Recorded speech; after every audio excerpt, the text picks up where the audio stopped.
Hi, this is Cody down at Biggs Harley Davidson. Today we have a special bike for you. So this is an Iron 883, it's a 2020, but it's not a color you're ever going to see again. It's not a color that was supposed to be released.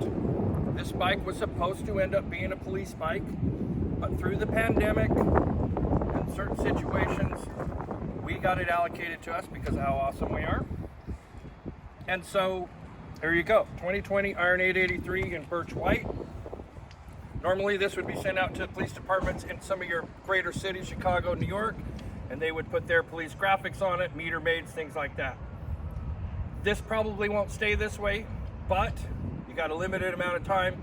If you want a Sportster that nobody else is gonna have in a color that nobody else gets, this is yours. So come on down to Biggs Harley Davidson, check it out in person. Look at all this blacked out features, so it's gonna be a lot less maintenance for you.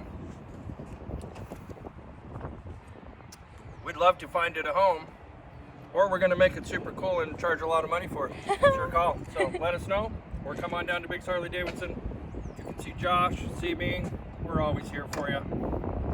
Take care, be good.